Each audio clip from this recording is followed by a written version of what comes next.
Now for tonight's speaker. Like Brent said, with the Insights Design Lecture Series, we are really trying to bring you new perspectives on graphic design. And I really believe that Clara and Kristian are in the process of forming an incredibly unique practice. Where there was not an obvious niche for their work in the Philippines, they are simply creating one. Where there was no history of Filipino graphic design, they are writing one.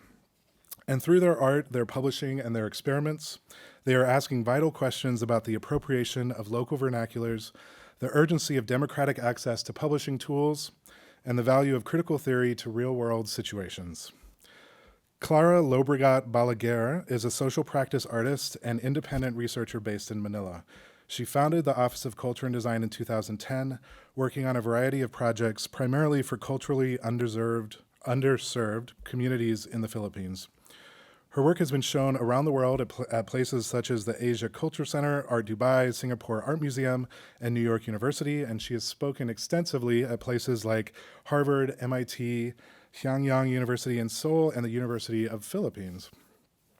In 2013, together with Kristian, she founded the publishing house and design studio Hardworking Goodlooking, which has released over 10 titles so far covering topics related to art, design, vernacular typography, politics, and even 30,000-year-old indigenous recipes. Kristian Henson is a graphic designer and publisher based in New York. He received his MFA from the Yale School of Art in 2012, and in addition to working with Clara, he is currently the art director for the Manila Review, a literary art criticism journal. His work has been exhibited across the world in places such as the New Museum, Print Room Rotterdam, Asia Pacific Photo Book Archive Melbourne, and the Obscura Festival in Malaysia. I am really happy to have them here, so please join me in welcoming Clara and Kristian.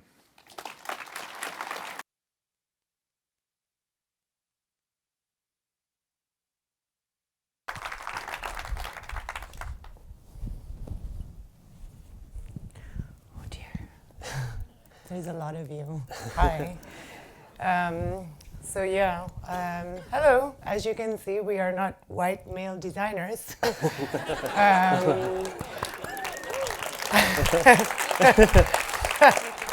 I'm not even male.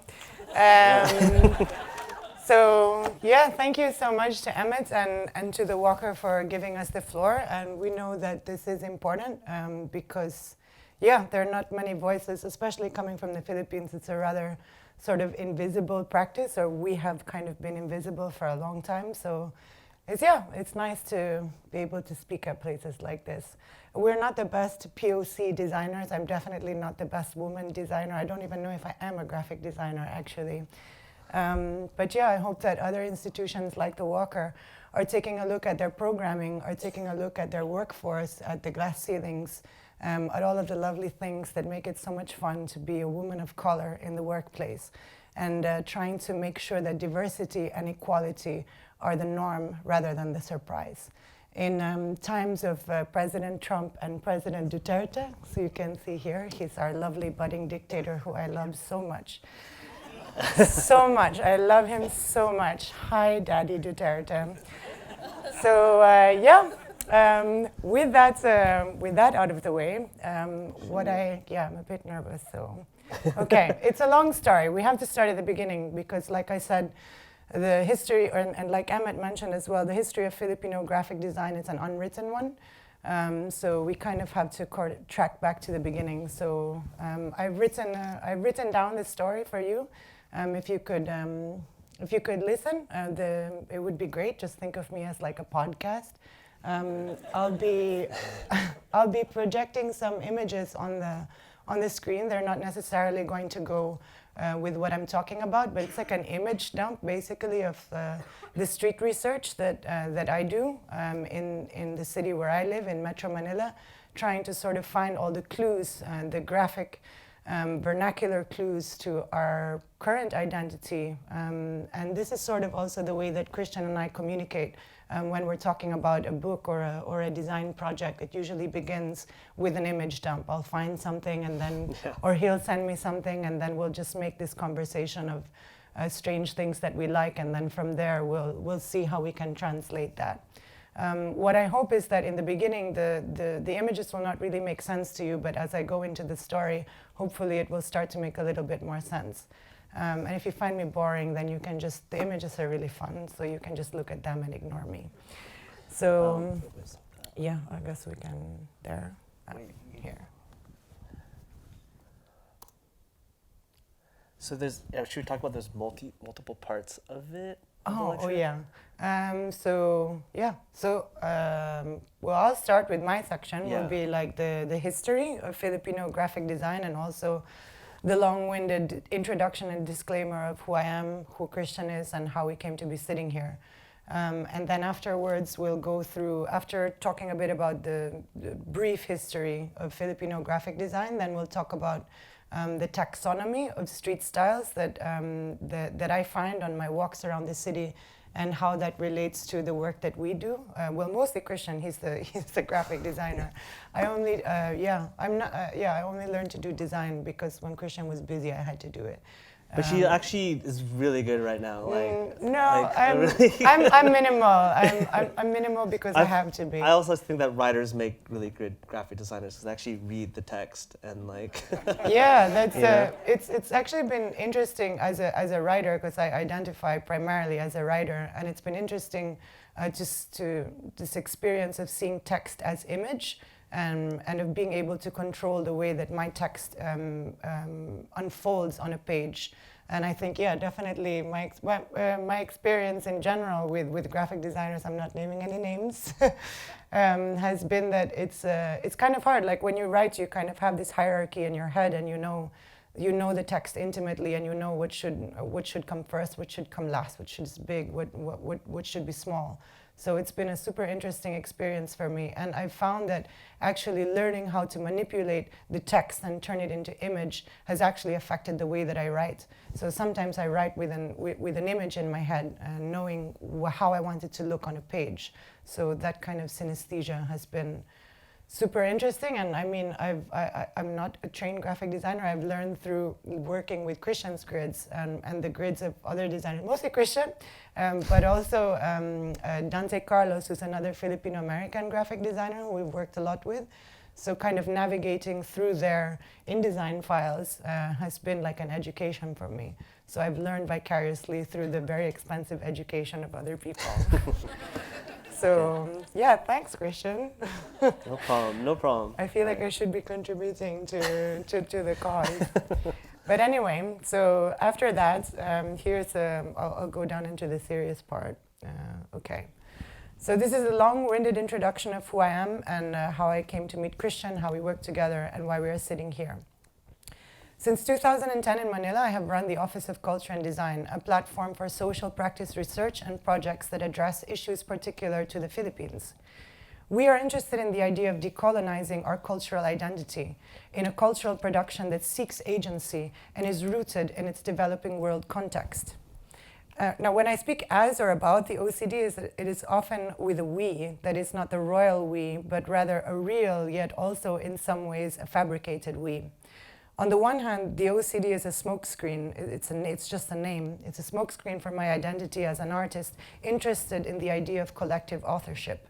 On the other hand, though I am the only official employee at the OCD, an important procession of collaborators, residents, and the odd intern, among which I have counted even my 17-year-old daughter, who has worked intermittently with me since she was 11. All of these people have passed through my home office. All projects, furthermore, have counted on the active participation of communities in the urban, peri-urban, and rural peripheries. All of these people have been key actors in the generation of each project, of each social practice performance. And just because no one has been officially on the payroll doesn't mean that I get to take full credit for what has been the result of a shared labor, hence the we.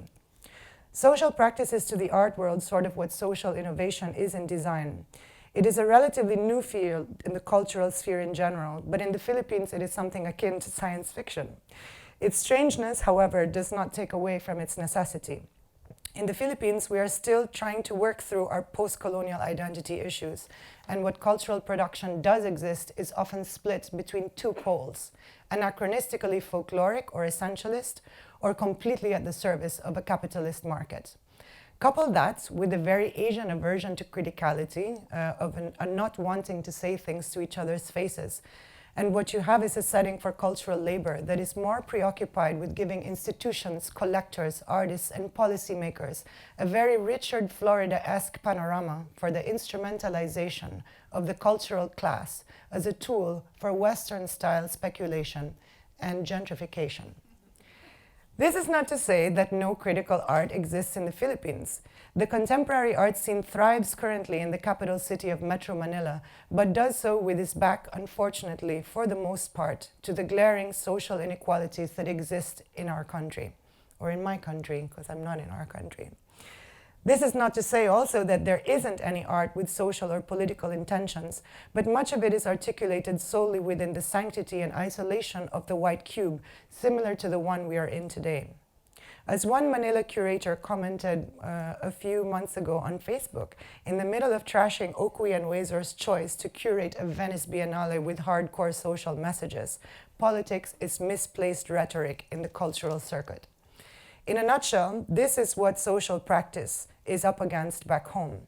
A reductive stance that sees art exclusively as a formalist exercise devoid of any purpose not unto itself alone.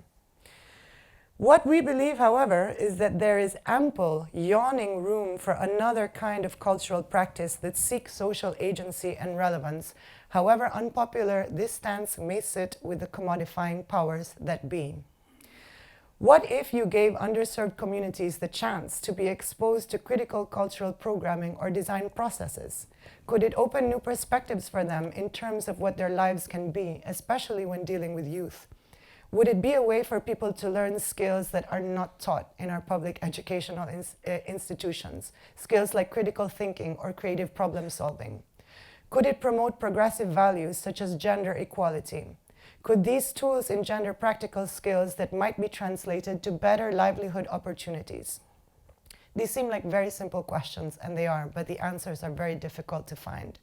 I don't have any definitive answers to these questions just yet, and I have been working on them for the past 7 years. Ironically, I might have given you more certainties in the beginning, but the longer I do this, the surer I am that each community, each problematic is so absolutely different, that there is no formula that can be applied wholesale. What I can say is that art or design alone aren't the answer, but rather an entry point or a beginning. They create a safe space where people can talk freely and think outside the box. And once you shoehorn your way into a community this way, and get to know their complex singularities, that's basically when the project begins. When the initial project ends is when the actual work begins. That is the time when cultural actors can use their skills to contribute in some way to bottom line improvement of livelihood, improve quality of life, or even increase self-love. With this in mind, we have done many immersive projects in a wide catalog of communities. Among them have been a film school for teens in a small fishing island that lasted more or less 18 months, art workshops and feeding sessions for street kids and their families, a project that spanned about 2 years approximately, a documentary film about an Australo-Melanesian tribe displaced from their ancestral domain by natural disaster, which turned into a cookbook and later a village-to-table mini food route. And all of that took about 3 years to produce. A music and folklore festival for the Sama Dilaut, a tribe of sea gypsies also displaced from their lands by conflict. The folklore festival lasted one glorious, insane week and happened, I guess, it was planned over the course of a year. I visited the community maybe 2 or 3 times before they asked me to participate in this. So all of these projects have had 2 things in common, that they are fraught with many, many contradictions and have been a collection of tiny and not so tiny, painful failures. Addressing both these issues has been a priority in the last 3 years, most especially, coinciding with the founding of Hardworking Goodlooking, which Kristian and I put up together in 2013. The projects are failures for me because they look really good on paper, but have not had the impact that I imagined. Because we are low budget, we are forced to be tactical, to go in and out of communities with short-term projects. So to combat this fatal flaw, because impact is built over the long term, the solution we have employed is repeat tacticality, returning constantly to the same communities to execute as many short-term projects as possible whenever funding is available. Though this seems like a good workaround, without real and intense investment in this sort of programming, without a concerted effort of local government units enforced from the top down and grown from the grassroots up, it is difficult to achieve the measurable, qualitative impact that social practice programs could provide. Without that qualitative bottom line impact, it is very easy to disappoint communities, no matter how hard you try to manage their expectations. And without that feeling of relevance to a community, the emotional sustainability of this work, often the only kind of remuneration available to the social practitioner, is dire. Over the years, what has also been constant is a realization that social practice itself is a contradiction, as is our talking about it today within this context. Art and design belong to the market systems that create the inequalities we are trying to remedy in the first place. This is one of the many complexities that must be addressed in the process. So merely restaging the community performances or exhibiting their leftover ephemera inside a gallery is insufficient means to grow an insightful conversation. As all of our projects are, in essence, performative, they carry with them the implicit impossibility of ever restaging or retransmitting the experience. They are site-specific, they're human-specific. You had to be there at that time. You had to be there with that group of people to really understand what the project was about. So I started thinking that the print format allowed more space and time to explore the intricacies of the work. It also gives us a chance to hone our research and data gathering skills, which at the beginning were absolutely null, and contribute to the larger discussion on how we can all create new modes of cultural production that are fully contextualized in their socio-political landscape, that are not mistranslated copies of what we are seeing from the West or the North. We see the books of Hardworking Goodlooking as mobile exhibition spaces for work that is half artistic practice and half social research. And for research to be taken seriously, it must be published and peer-reviewed. And if I wasn't going to find a publishing house that could or would print us faithfully, then self-publishing was the next best thing. Around the time that this thought was forming in my head, I received an email from Kristian, who had just finished grad school. He was looking for collectives in the Philippines whose work he believed in and to whom he wanted to offer graphic design services for free. So it was through the kindness of a total stranger that Hardworking Goodlooking was born. One thing was clear. If we were going to make books, they had to present an approximation to Filipino identity politics that we had yet to see in the local publishing industry in terms of aesthetic. But the problem was, how to create work that reflected a local school if there was no precedent for what we wanted that school to look like? The answer was simple, but by no means easy. If there was no book on the subject, we would simply have to write it ourselves. We would have to start at the beginning.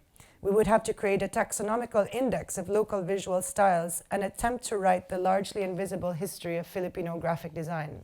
We had to know who we were now and how the hell we had gotten here. So here is an abbreviated version of the thus far incomplete story that I have been able to piece together. Trained in the vernacular.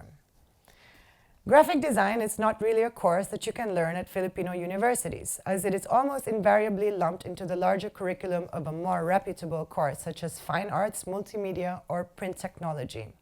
None of the state-sanctioned schools that I looked at offered design programs that were actually called graphic design programs.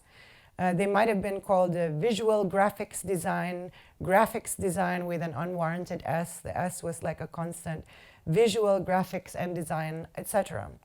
There seemed to be a separation between the terms in the Philippine psyche. One thing was the graphics, which I understood as like the drawing part, and then another was the design, which was maybe the layout part, but I'm actually not quite sure what each of the terms mean separately. All I know is that as far as the higher education system is concerned, the field of graphic design doesn't really exist, and if it does, it goes by a misspelled name. The University of De La Salle in Dasmariñas, Cavite, one of the more reputable universities in the country, describes the following career options for students of its graphics and design course. Career options. The graduates of this program might pursue a career as professionals in the fields of web designing, art directorship, print designer, animator, advertising, and illustrating. So even though it trains its students in graphics and design, La Salle Cavite does not think its students can actually make a living as a graphic designer. So what this all implies is that in the Philippines, the graphic design workforce is largely a vernacular one. By vernacular, I mean self or obliquely taught. They learn by doing, like me. There are two studio models that seem to exist. The first is what I call the fancy. So it's shaped after the Eurocentric studio model that you all surely know. And there's the tropical model, wherein the graphic designer is subsumed into a print production assembly line. Generally, the Filipino graphic designer exists as a cog in the wheel of a print service provider. He works at a printing press, corporate giveaway manufacturer, silk screening outfit, internet cafe / copy shop, and maybe even at a tattoo studio. The tropical, as opposed to fancy, true story. The tropical, as opposed to fancy designers, are not even called designers. They are called layout artists, layouters, graphic artists, or sometimes simply artists, or even print technician, because sometimes they actually might even work the machinery. My favorite one, personal favorite, is layoutero. So that's what I'm going to put on my business card from now on. Both tropical and fancy print service providers share one common trait. In order to thrive, they must diversify, offer as many services as possible to their clients, and be a one-stop shop or sari-sari store. Already an unspecialized workforce to begin with in terms of education, they must also be non-specialized in the graphic paraphernalia that they can produce. For the fancy designers especially, this means slashy careers, where the designer is possibly more recognized for his other incarnations as photographer, illustrator, animator, filmmaker, branding agency, or even Fabrica-esque intern school. For the tropical designer, in the tropical studio model, this means claiming to print and possibly designing pretty much any kind of printed matter you can think of. And if they don't possess the means to do so in their little studio, they'll probably have a cousin or friend whom they can outsource to. So the tropical model I've sort of divided it into 4 parts. So the tropical designers in the Philippines are in a position to control the following 4 parts of the production and supply chain. Number 1, the content message, which is the slogan or content to be designed around. 2, the design system, the way the content is presented on the surface of an object. Number 3, the container, the physical and printed object. And number 4, they might even control the supply flow, which is the form of distribution of the object through retail outlets or print service storefronts. Some of you might be thinking that this is a recipe for post-Fordian disaster, for designers exhausted by having to handle both material and immaterial labor, which would leave little opportunity for rest. But in reality, it doesn't really function that way in the tropical model, at least not all of the time, because the Filipino designer has strong kinship politics on his side. If the work surpasses her, the tropical Filipino designer has an army of family, friends, or neighbors she can call upon to loosen and lighten the load. Or if necessary, she can hire affordable strangers to freelance. There is also the interesting matter of the model's technical strength. The grassroots designer often knows how to work the machine to perfection, and therefore has the potential to harness its power more effectively. The means of production in many instances might already belong to this non-elite workforce, making its liberation for the greater and common good a moot point. A small social revolution may already be built into the tropical studio model, if only all of those vernacular designers knew what power they had. What is often missing in this equation is that last part, that self-awareness. It is a prerequisite for real agency, or the capacity to understand one's position critically and act accordingly, giving greater effectiveness to the action. Though the agency of Philippine designers is often latent, there are a few examples of it being manifest. Number 1 is the case of Team Manila. Team Manila was set up as a design studio in 2005 by Joey Alviar and Mon Punzalan. Their rise to fame began when they set up a t-shirt business.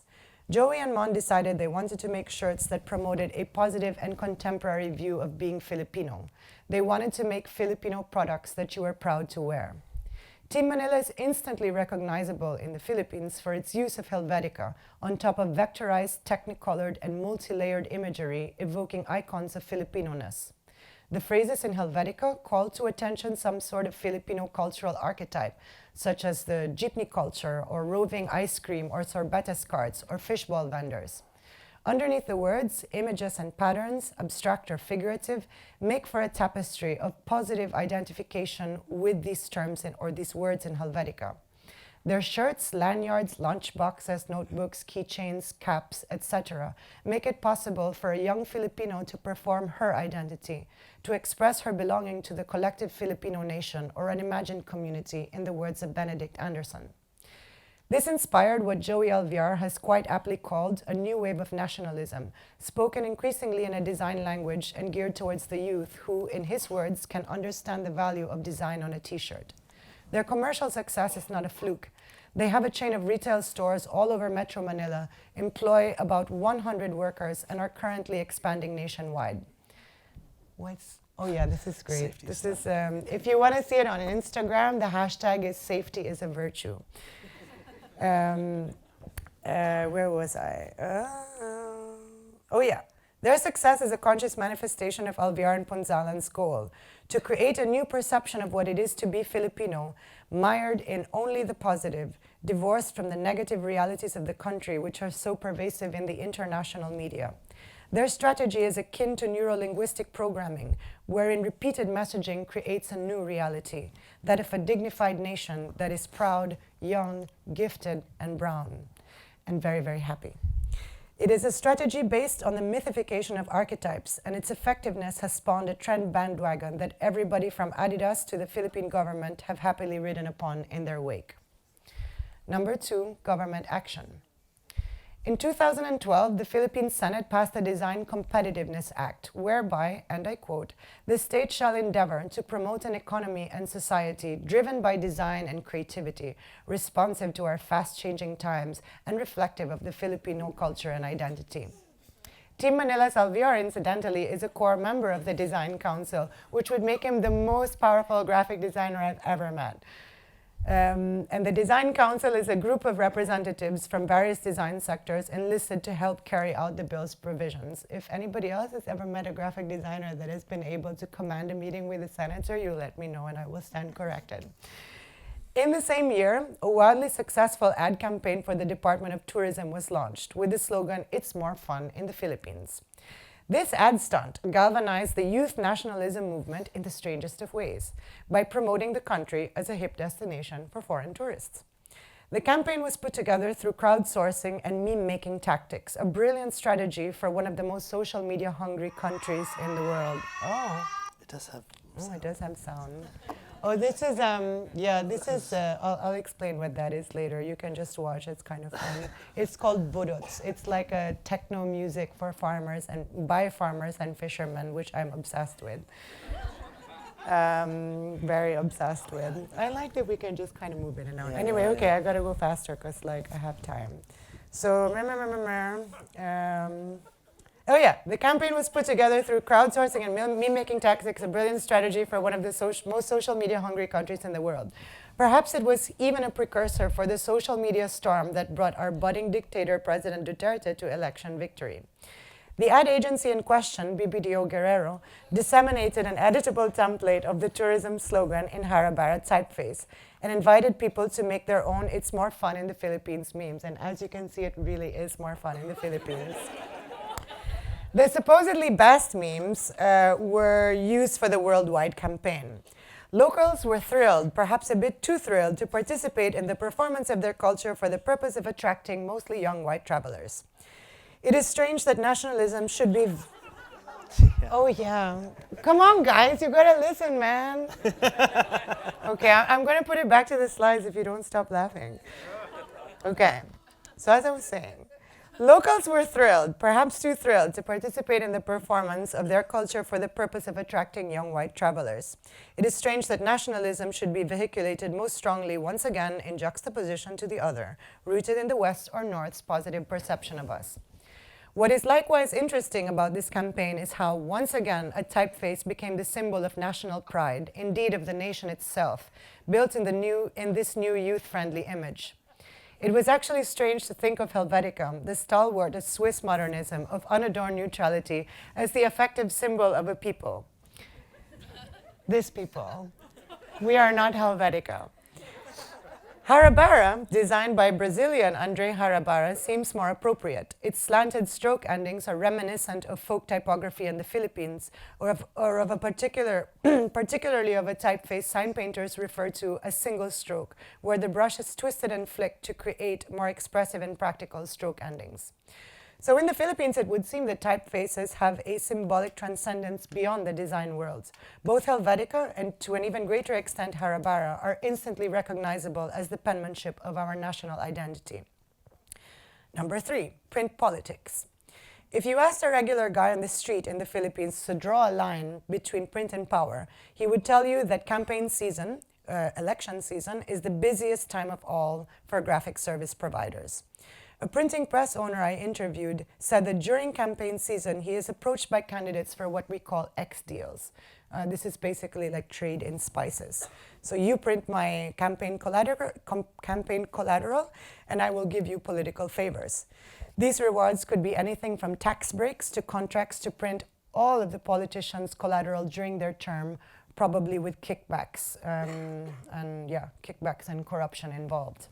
A congressional aide alluded to the fact that some parties formed their own printing presses operated solely during campaign season to launder money and give themselves the proverbial kickbacks.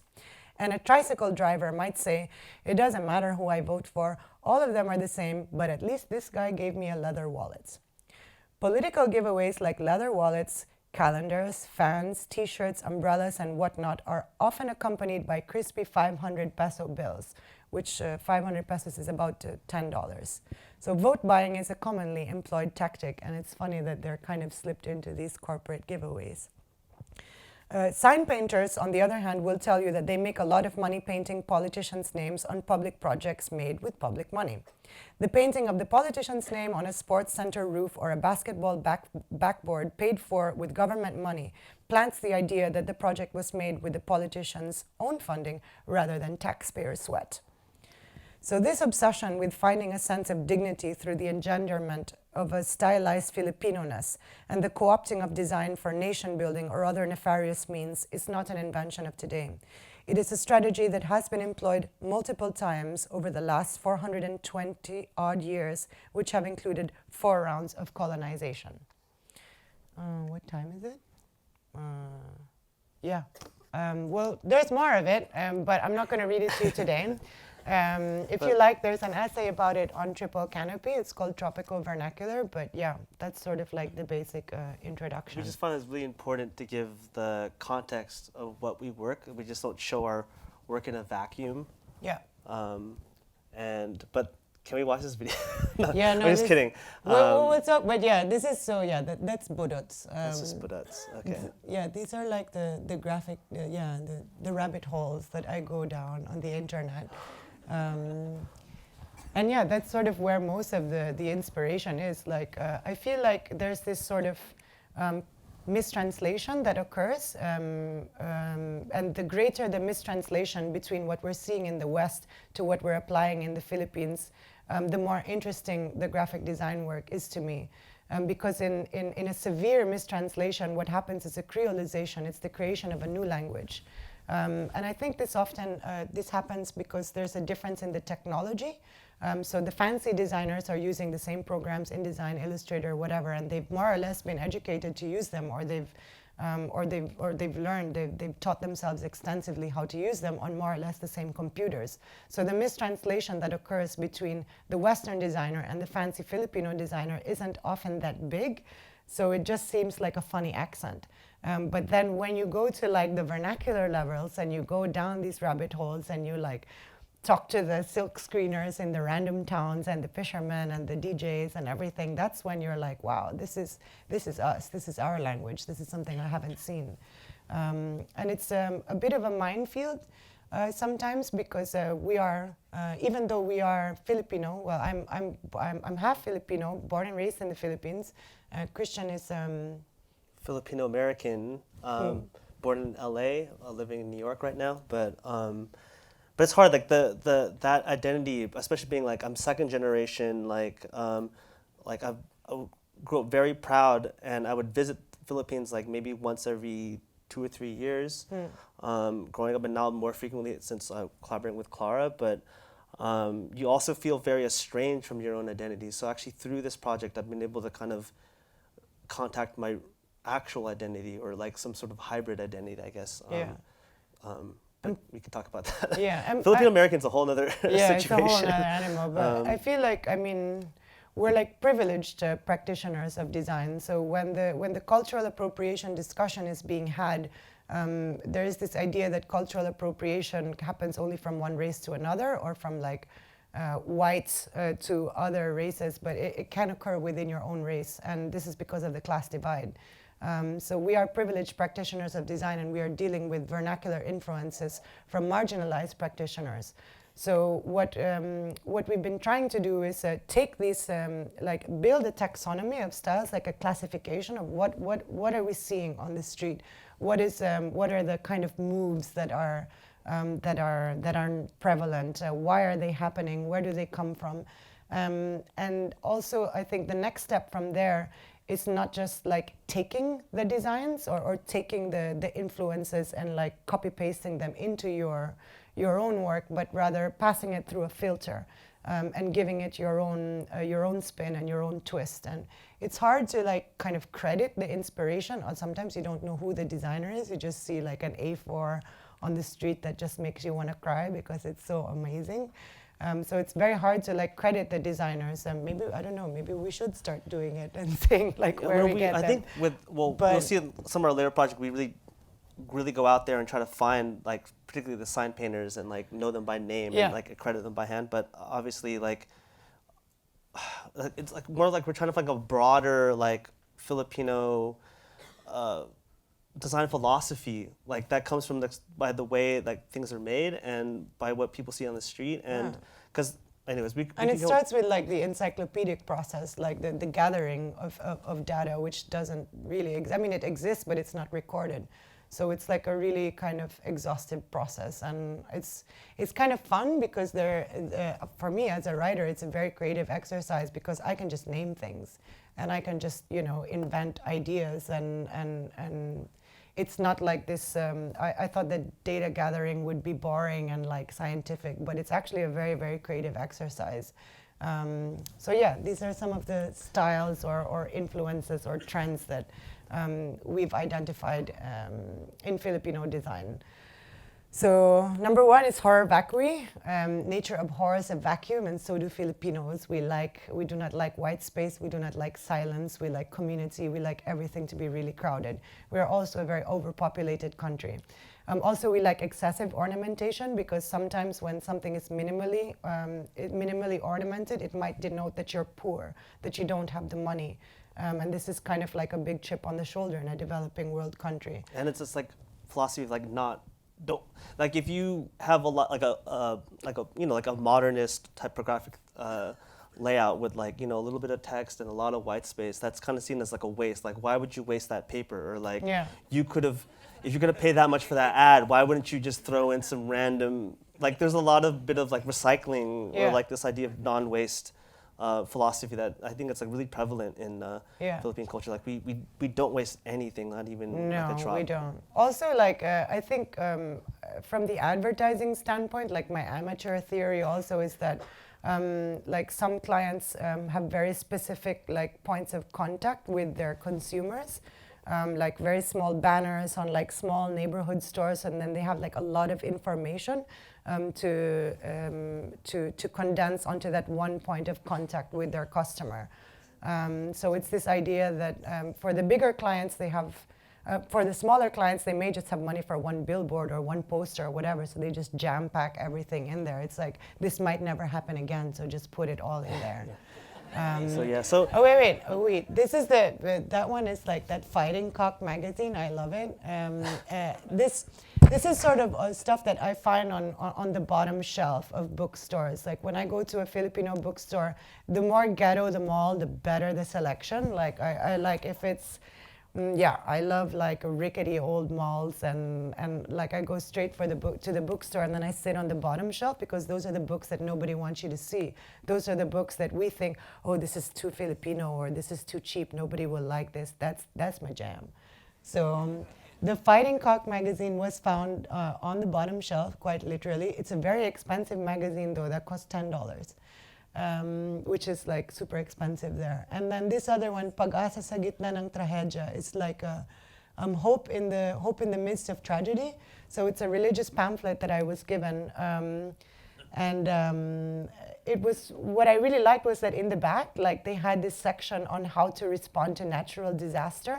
So it was like making the most of the space that they had, and like this was very inspiring to me. Like just this idea that maybe we're publishing books about art, whatever. How is that relevant to society or whatever? So it's kind of like sometimes it's what happened with the cookbook, with the tribal cookbook that we made. It was originally supposed to be a book about a film that we made, and then it was like, oh man, we can talk about the film, but let's make it useful for the tribe as well. So we collected recipes from the tribe, and we put them together in a cookbook.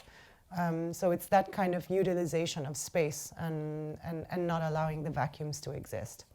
And these are actually pieces that we've designed where like, typically, we do a lot of events. These are just two particular community events. Like one was Tatlo, which is an event we did at Ugabuga, or Tugabuga in LA, with like a set of Filipino American artists.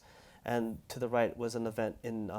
that was just a talk. That was a talk, but it was a talk to explain, like, all of the projects are super complex and multifaceted, so whenever we have to make a flyer, it's like, to put so much information. It's like, we have to put the bio, we have to put what the project was about, we have to, I don't know, it's like super, super text heavy, and I like to write, so I always give Kristian big chunks of text. So... and I have to deal with it, but like, it's become this like new... design problem, because usually you just given like not enough, like can you write more, and now it's like, okay, like let's just deal with it, and it kind of creates a density with a lot of the projects that we do, and it kind of creates like something that I feel like it's very hardworking, good-looking, like related to OCD. Like whenever we do a project, we kind of like, it has the maximalist idea, or because you also don't know when you're going to get money again. So it's like, oh my God, let's do it all now, because we don't know when we're ever going to be able to do it again. And this to me does feel more like how like at a local barangay, like a community, how they would advertise. They would pack it with everything they could, all this information. And these are some like recent lectures that we've done. Very, very horrifically. And then this one, the blue one, that was actually designed by my favorite sign painter, whose name is Jumbo. What's fun with like the vernacular providers is that often I go and then I just bring a paper, because they don't have computers, a lot of them. So I just bring a paper and then I draw, and then they take my drawing and then I say, okay, go to town, and then they just do whatever. And a lot of times with my own process, like is that like I've been really trying to like take what I know, and I'm like a sort of classically trained modernist designer, and sort of pretend I'm not where I'm from, or didn't have the education that I'm from, and really try to pretend like how would someone, if Clara went to just a coffee shop in Manila, how would he design? But obviously like extending it and adding more to it. And so like I feel like a lot of this is like there's like a translation going on between like definitely being Filipino American to this content that is coming from Manila, and like to where that kind of creates that hybrid that we've been talking about. And this is one of the first flyers that we made for the first book fair that we did. And wait, this is something, go back to this one? The field notes. Oh yeah. I love this one. Clara made this design. I was too busy that week, and she just did this design. And no, you gave me a flyer, and I'm like, what the fuck, man? Like, I know when Kristian is busy, I'm like, he did not put any effort into this. I'm like, oh my God, the talk's like in 12 hours. I'm like, ugh. And that's. But I feel like that, like the thing, like the flyer to the what is that, the right of you, that was something Clara designed, but that. Later on, a couple of years later, to the left of the OMA, the thing we did with Harvard, that kind of inspired me to kind of create this like kind of janky typewriter face font later. So like I definitely think that like our collaboration has created this like new style within what I do, and I've like learned a lot through the process of with working with Clara, with the writer who like, if you do read the writing, it's really interesting. But again, designers hate to read what they actually have to design. So you gotta should we go to our next taxonomical category? Border mania. So It started with the PNP examination review. It's always the same book that they print every year. It's always the same design. So I got like obsessed with like that bamboo, the bamboo border, and then I started noticing that there was like a really common theme among the designs that I was seeing. So you'd have like more ornate ones, and then like these simple, super minimalist ones. And like I kind of like get excited when I find minimal Filipino design, because I'm like, oh, they're like me. They don't know how to use the program, so they just have to go minimal. So yeah. So we worked on this book, Die Trying, which is related to this residency that Clara hosted with two RISD textile majors. Yeah. She hosted them in Bohol, which is in the central Philippines. And I just thought, oh, we had been building this mass of everything that you've been seeing, that image dump has been sort of our like ongoing library of inspiration, like a mood board. And I was like, I'm just gonna go to town on this one and really try to use these borders that we've been collecting. So I would kind of reappropriate different covers and like redesign them into these like other designs. That kind of. And this one I found interesting because like when we design for like ourselves, it's kind of like super wacky. And then the loom weavers thing was like we had a client. So it was like a small loom weavers cooperative in this like island in the Philippines. And yeah, they were like, oh, we want a flyer. They actually asked us to design the booth because they were going to a trade fair on the island. So we went and we designed their booth and we gave them a flyer. And I find that when Kristian designs for communities, for small communities, like kind of like scale it back. Yeah, he makes it more like you keep it classy. Yeah, you don't want to offend someone's mom or something. You know, they want to go, and the other day you want to create business for a client. So I thought like, oh, just like keep it centered and like, keep it easy.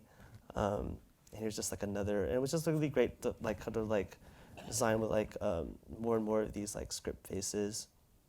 And in particular, this project, Bayong Mardika, which is in Pampanga, this was like a design where like the first iteration of the design I gave Clara's like, we're doing a music festival, so I did this something that would totally be ready for Barcelona or Europe, and it was like super modernist. It was the wavy. No, there was one before that that was like super modern, like no one's gonna go to this show. They like, what is this? Like, and then that's when I actually kind of realized like that, and I'll talk about it later, but like that kind of modernism doesn't really work in a rural context. Like you really want to make something lively, and if design has to be effective, you have to solve a problem. Like you're not solving a problem if it's just about me kind of carrying on like what I enjoy or what I think is like interesting. It has to be what the community wants. And the community actually really liked this logo because it was the logo as well. Like Bayong Mardika was the name of the reserve that this tribe was living on. This was like the folklore festival for the displaced tribe of Sea Gypsies or Samadilaod.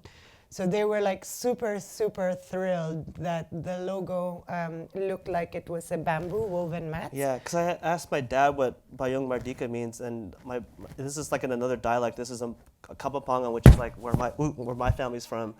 And he's like, oh, I think it means basket or something. I'm like, okay, no, cool. That's Bayong. yeah, exactly.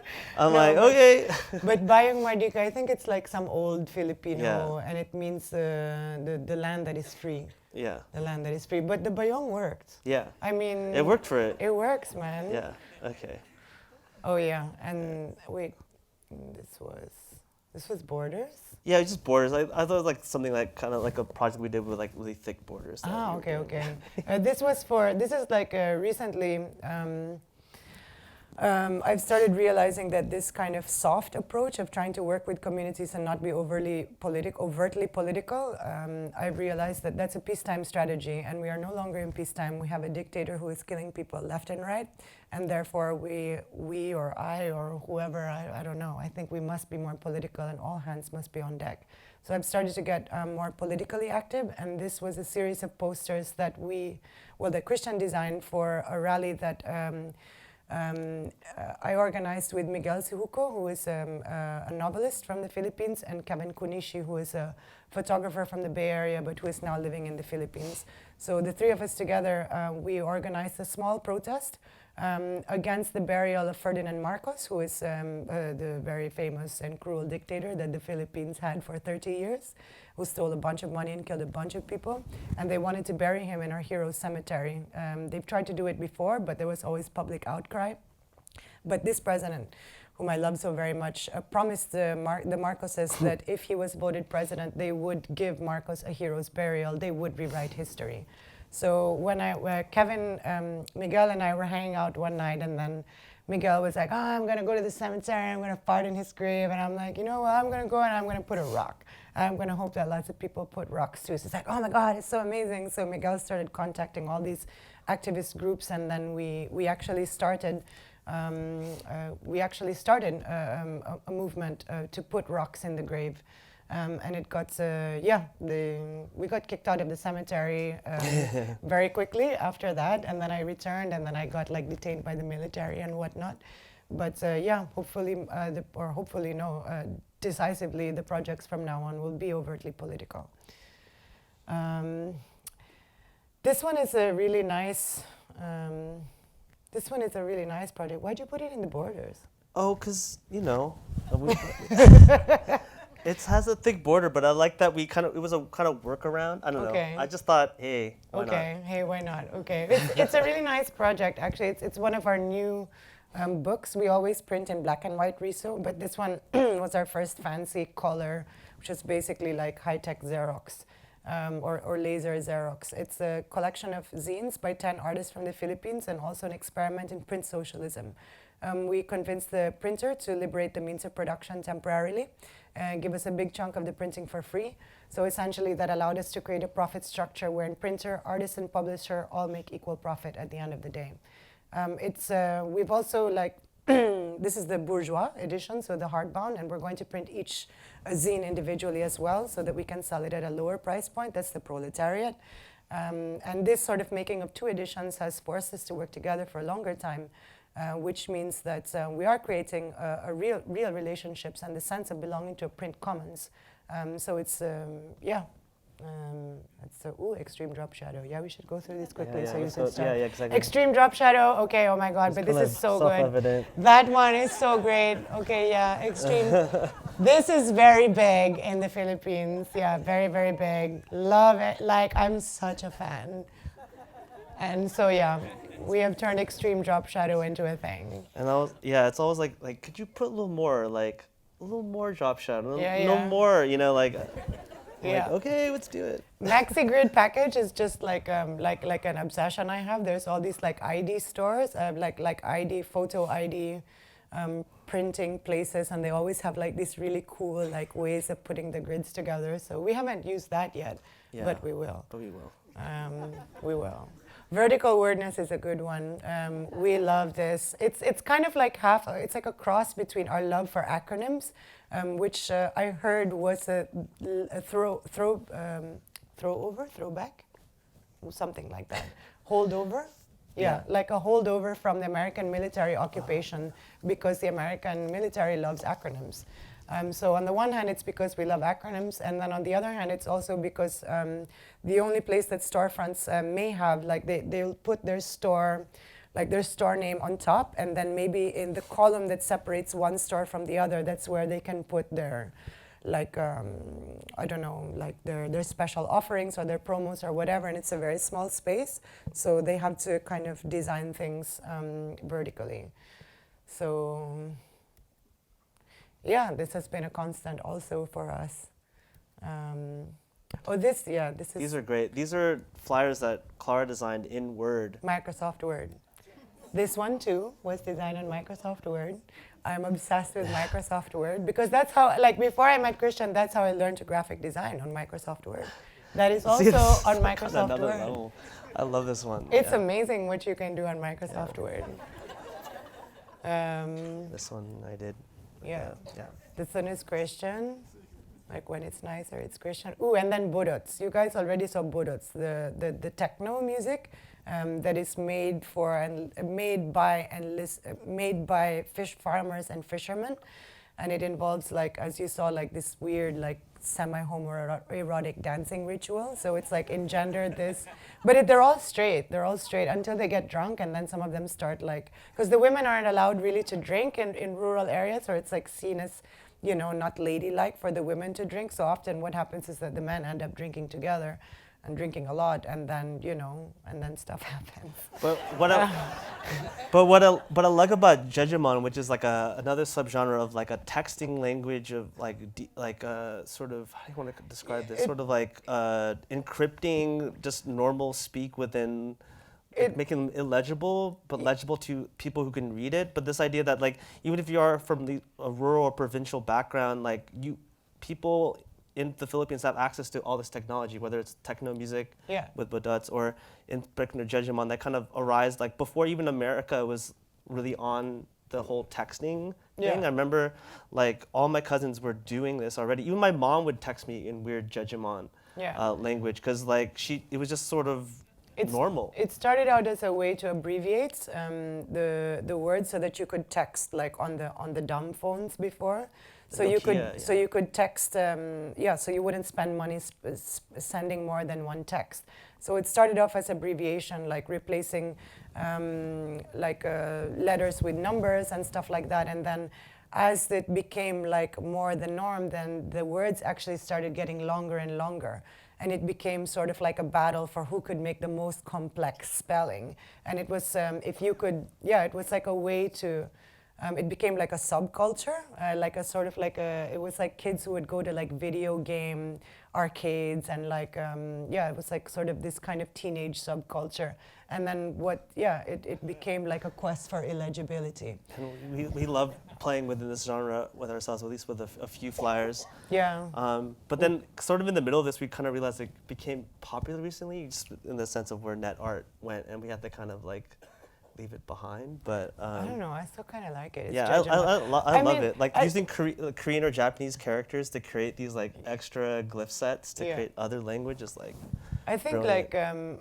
I think what the Jejemon thing needs is just like text, like research or text, like and like a real like investigation of it. But there's so many things that I want to investigate. I don't have time. Yeah, and we like love this like this idea of like the tropical electronic is like these like karaoke inspired aesthetics. So we've done a few flyers that kind of really use and stereotypes, like to use the targier, which is like this kind of little monkey, like inspired gizmo from Bohol, actually, from like Bohol. or Yoda even, I don't know, but like like I really want to use these stereotypes. But this is for like a video show and tell you did in LA just a couple weeks ago, or like a week ago. It was like the end of my, I just came from a residency, actually it ended 2 days ago. And then, this was like the going away party / karaoke night / artist review. So I invited the Filipino American artists that I had met in LA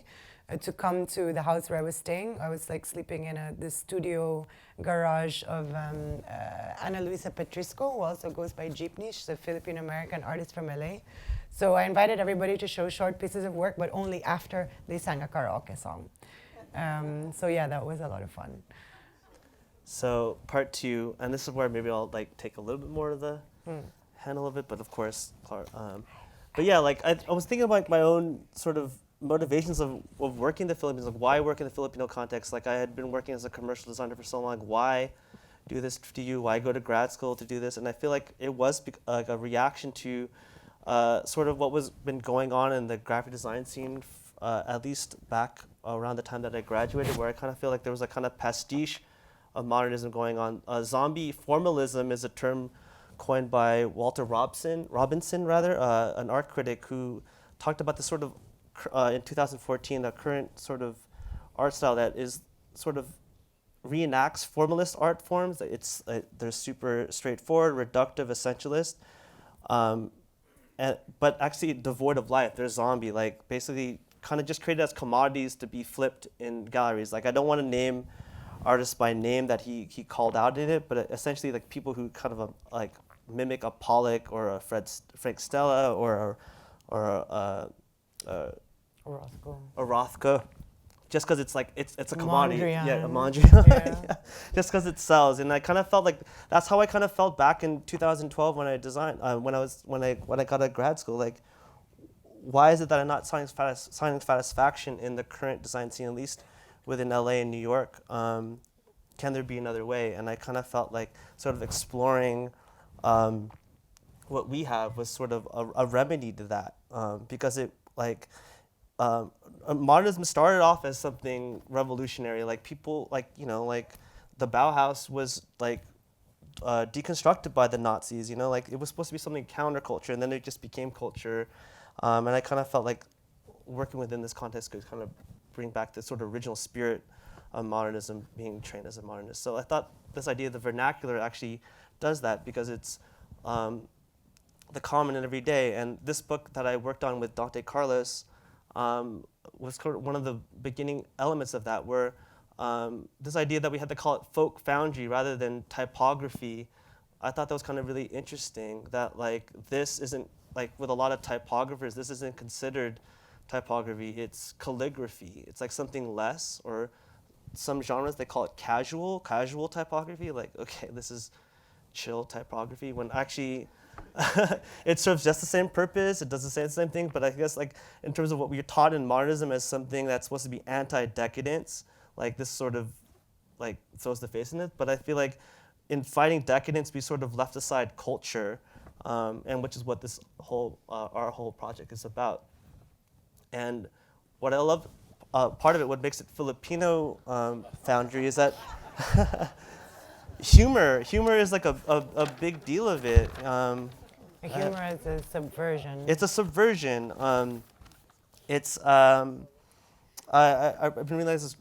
reading this, studying this really great book called The Decolonized Eye by Sarita Chavez C. And she says that like puns, like particularly this kind of Filipino humor, puns kind of cut across borders of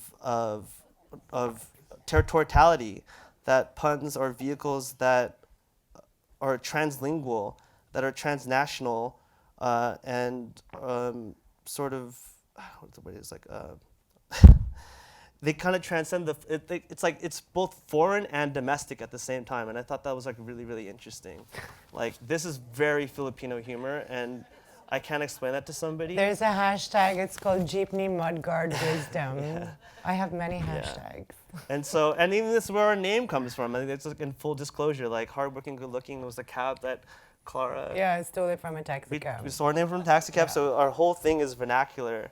And he's still in service to this day. Yeah, sometimes people send me like, oh, I saw the Hardworking Goodlooking cab. I'm like, one day we've got to go and like call this guy and just give him all these books and tell him how inspirational he's been. And it's such a thing, like especially being Filipino American, you see this content while you're there, and you just sort of see it and you're inspired by it, but then you have no real way of like really working on it. So in our second round of books that we've done, Clara mentioned like she'd been doing all this research on vernacular typography, sign painters, and I'm on board. And like if I needed to partner with someone, it was going to be my friend Dante Carlos, who had been living most of his life at that time in the Philippines, and became, like he was working here at the Walker. I don't want to put that out there, but we worked on this together because he was a big inspiration with me working on Filipino content, because there really is a huge gap, and maybe we can kind of dive into that later, but there's a huge gap on,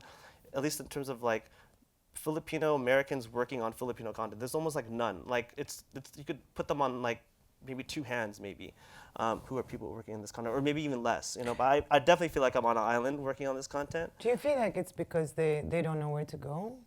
I don't feel like they don't know how to. I kind of feel like it wasn't really seen as an option, and I feel like what we're doing is kind of creating that option. But in the end of the day, like for example, like we went to the same school, like we were both modernists. Like immediately we realized like to work on this content, we need to pick typefaces that kind of speak to the content, and so immediately it's like we have to only do this in script faces primarily, and so we picked this font Bradley, which is from I think the 20s, but even though it's like Western, it felt Filipino somehow. Like somehow it relates to the font that you're seeing below. Well, because the handmade typefaces are coming from probably American colonial, like American colonial, Spanish. It can just be like one time you mentioned this almost like a pre-colonial thing rising up from the original Filipino script, which was made illegal by the Spanish. But in this book, we That's actually what made a one of the sign painters said, actually. Yeah. That some of the sign painters were taking inspiration from Alibata, which is an alphabet or a series of alphabets that were killed by colonizers. Yeah.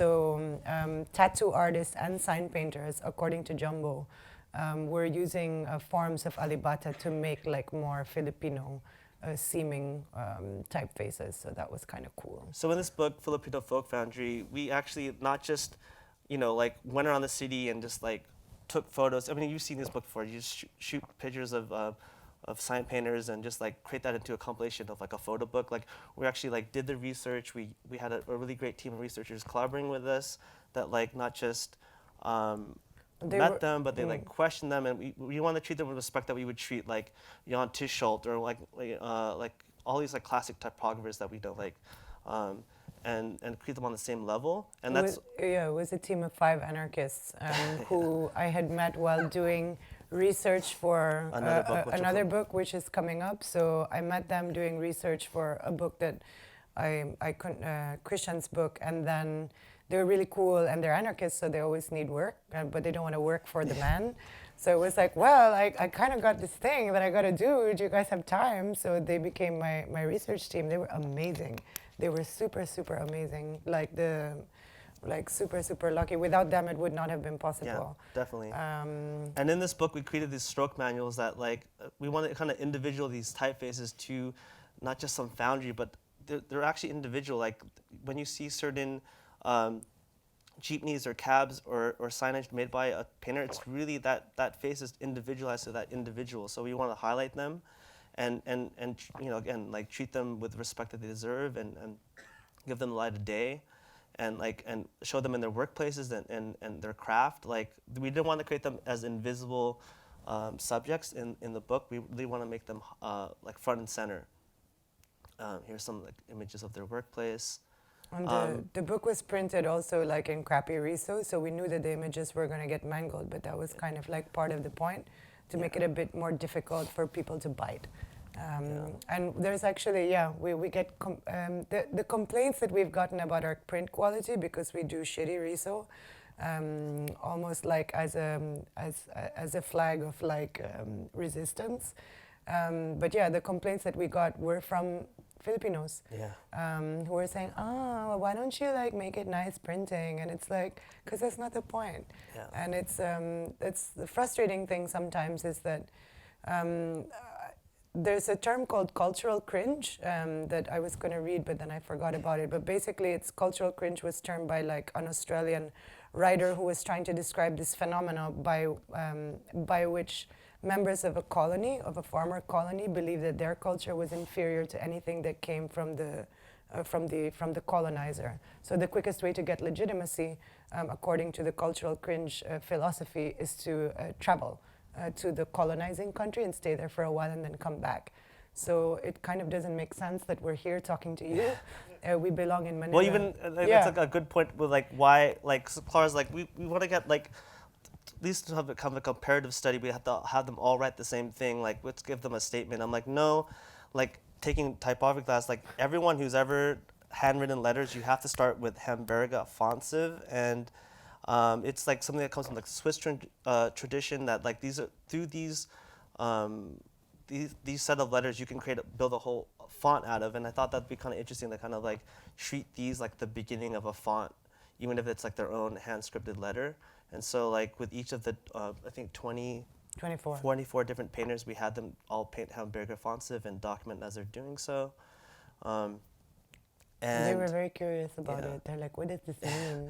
And this is the part where I want to talk about like the way it translates into the printing, because like I think a lot of it, in terms of like it sort of coming from where we are designers into where it comes back into being, me and Dante being Filipino American to being Filipino, is like the printing process, like that it went through this translation, that like the risograph kind of creates the same warmth and the same depth that occurs in the hand painting, and that I started calling it like a sort of like wabi sabi, which is the Japanese term for the beauty of imperfection. That like through this project, I realized that like I can't have control of every element. It's like just the way our books are made, but actually the way it's printed is actually adding value. Like you can't get this quality in America, or like that we have to create the value in another way. That the fact that it's like these are our print shops that we work with. Like everything's like made by hand. Like we usually do small run.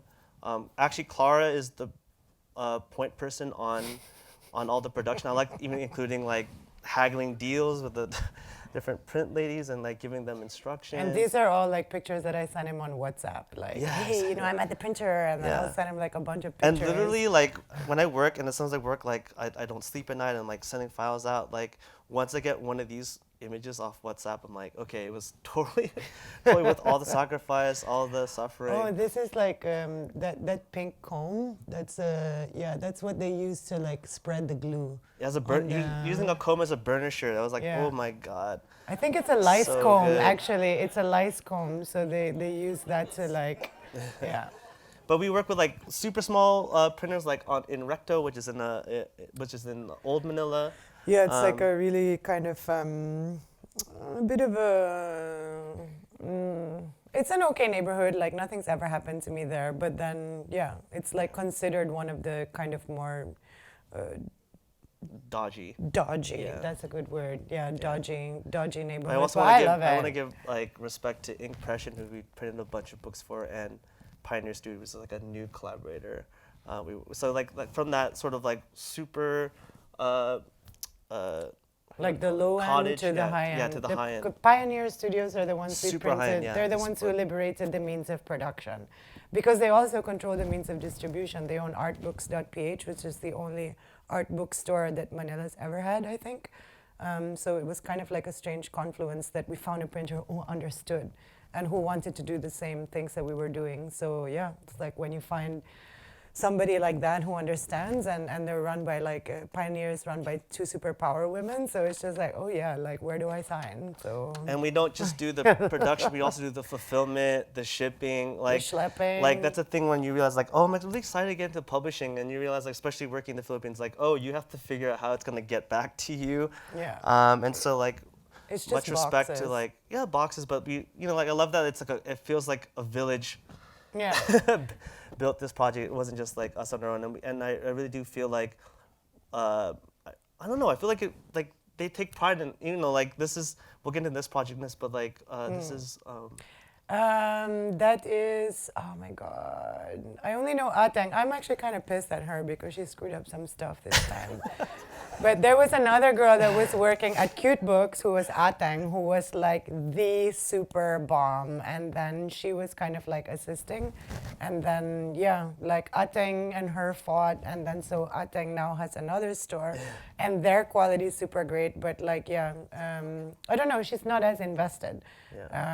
She's not as invested. So also when you find that supplier, when you see that they're invested and they get excited when you bring them material, and they're as excited as you, because I'm always excited, and when I see the final books, I'm always like, ah.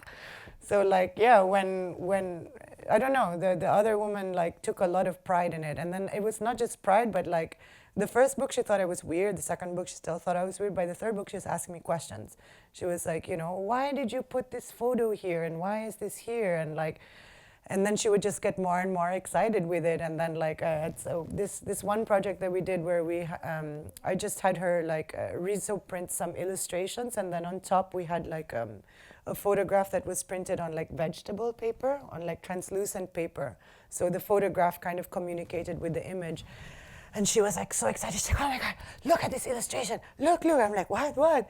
And she's like, look at the photo. It's like, it was a photo of an island with the sea surrounding it, taken from the air. And then the illustration underneath was a face with a lot of eyes. But then when the photograph went on top of the illustration, it looked like the eyes were fishes. And she was so excited. And we had never seen it. I showed it to the illustrator. She's like, oh yeah, it's actually like, it actually does look like fishes. Like, I don't know. Like when you find those suppliers, it's like, don't let them go.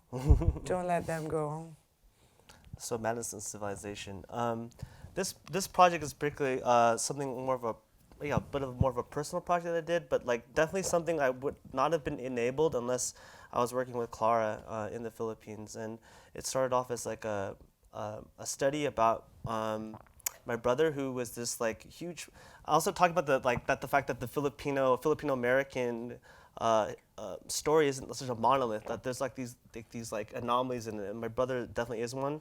He was like a lead singer of this like punk band in LA, of a crust punk band, which is like a kind of more austere, severe version. Like basically like in the late 80s, when punk was becoming more commercialized, like crust punk existed, and as like kind of reaction to that, which was like more political, more more political. I don't want to call it more, just more austere. They just wore black. They didn't shower. Like they were just like more like monkly with their punkness than anyone else. They simplified their beats. And he just fully fell in love with it. And later on, actually, at the time that I was at Yale, like he became schizophrenic. He just kind of went over the edge. And so while I was at school, the whole point of me going to grad school is I want to take a wider view about design. I was taking things outside of design, and particularly anthropology and archaeology. And I thought, rather than like explore some foreign culture, why not explore like my own brother as this like resource, and look at the music not from an aesthetic standpoint, not from a musicology standpoint, but rather from maybe a psychology standpoint to kind of understand his condition. And so I started just like slowly like scanning and archiving his records when I would go back home to LA. And there's some of the records, and particularly the 7-inches. I thought they were really incredible. This is even before working with Clara, using a lot of risograph and Xerox.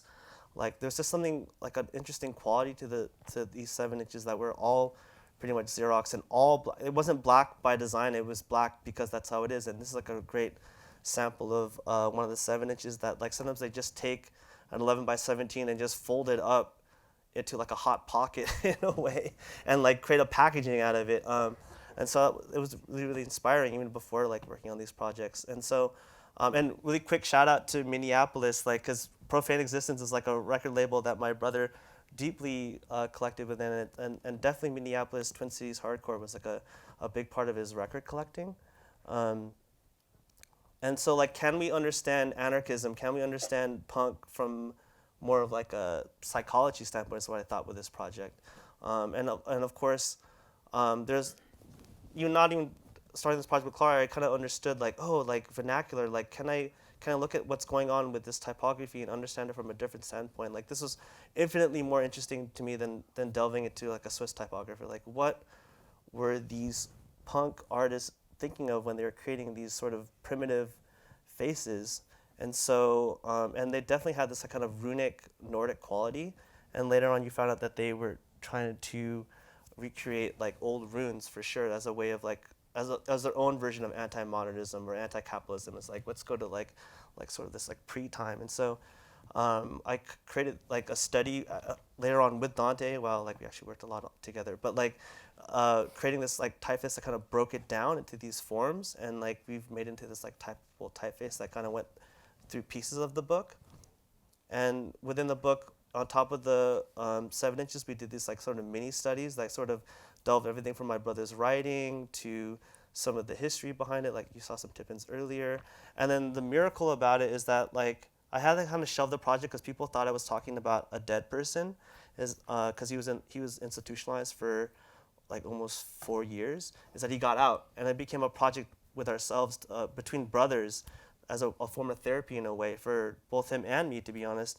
To sort of like delve into the thing together. So I was able to sort of typeset some of his poetry that I was writing while he was institutionalized, either before or after the situation. Like, it's kind of hard to kind of tell the dates because he didn't really have a concept of time at that point. And later on, he's actually able to interview himself, like with actual friends he has that are dealing with how crust punk has a crossover with mental illness, or and things like that. So it became like a really great expansive project. And actually, through him, my brother, we actually found these anarchists that became researchers for that Filipino folk type foundry, but also kind No, of we didn't find them through your brother. We found them because they came to the Bayong Mardika. yeah. But some of Yeah. them knew my brother. They or knew your something. brother. Yeah, They yeah, yeah. already knew your But brother. yeah, they knew my brother. I mean, some of them were in the hospital with him. I mean, like it's like kind of all wrapped in Yeah. together. But they were also they gave us access to their Info shops. Their info shops, which are free anarchist libraries. And then we found out that there's like a deeper history of like Filipino anarchism that has existed, and nice knowing that the movement is like it's like an international one. It's not just a Western thing. That anarchism is also Eastern. And we were able to, at the end of the book, kind of include like about like 13 or 15 different anarchist Filipino zines. And this was a great one that's like just straight up like gives you farming techniques. I scanned the whole thing. Scan the whole thing. Never know. Yeah, it's Doomsday prepping. It's really great how like expansive the project has been. And this banner says freedom, peace, and equality. So like definitely this music was the soundtrack of what's been going on lately with a lot of protests, like particularly Berkeley, etc. And it's nice seeing it in other countries. And lastly, Cyberpunk's not dead. So more and more I've been wanting to work with like Filipino American content, just in the sense that like, just like broaden our scope. Like we've been working there in the Philippines, so how can we broaden it out to like the wider Filipino diaspora? There's so many of us all over the world. In particular, I've been really close friends with a filmmaker, Miko Revereza, who has been making this film about, he's an experimental filmmaker, but it's first time making a real like sort of narrative film. And he's like, I want to make a immigrant cyberpunk film. I'm like, whoa, like sign me on. Like, I really want to collaborate with you. And as a sort of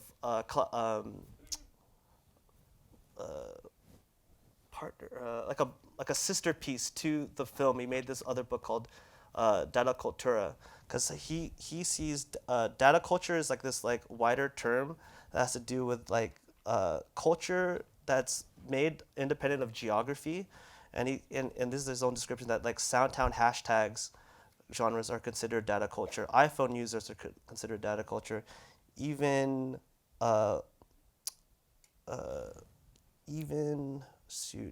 tech support, like overseas tech support, that's considered data culture. And in what way, like, especially us living in diaspora, are we a data culture? And he has a particular like his own sort of situation as being, he's an illegal immigrant, he's undocumented. So like, what does that mean? How is this Filipino-ness when he works with, he has like no identity, he can't really go back to the Philippines, and he's not really welcome here in America, and that like, it's a performance, like his whole existence is a performance. And so of course he like kind of grafted onto like cyberpunk, which has always been a genre of literature that has to do with identity.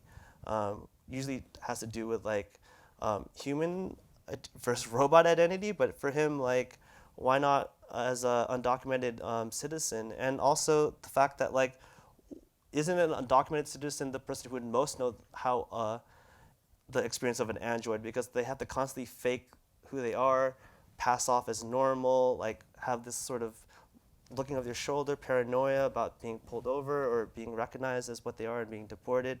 So this is an image of Miko here. So this whole book sort of deals with that, deals with like family history, sort of being divorced from your culture. So this idea that like a lot of what we do is touching on like culture physically.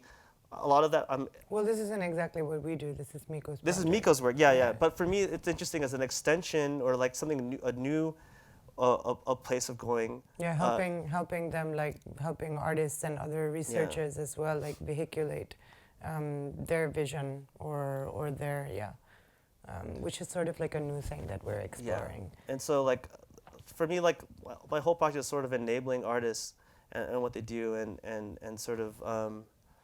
I don't know how else to explain it, but when I was like... Well, wasn't the story of this that he's an undocumented immigrant and he hasn't been able to go home in like 26 years? He can really never go back. And so the first time that he went back was when he bought a VR set and he traveled to Manila with Google Street View.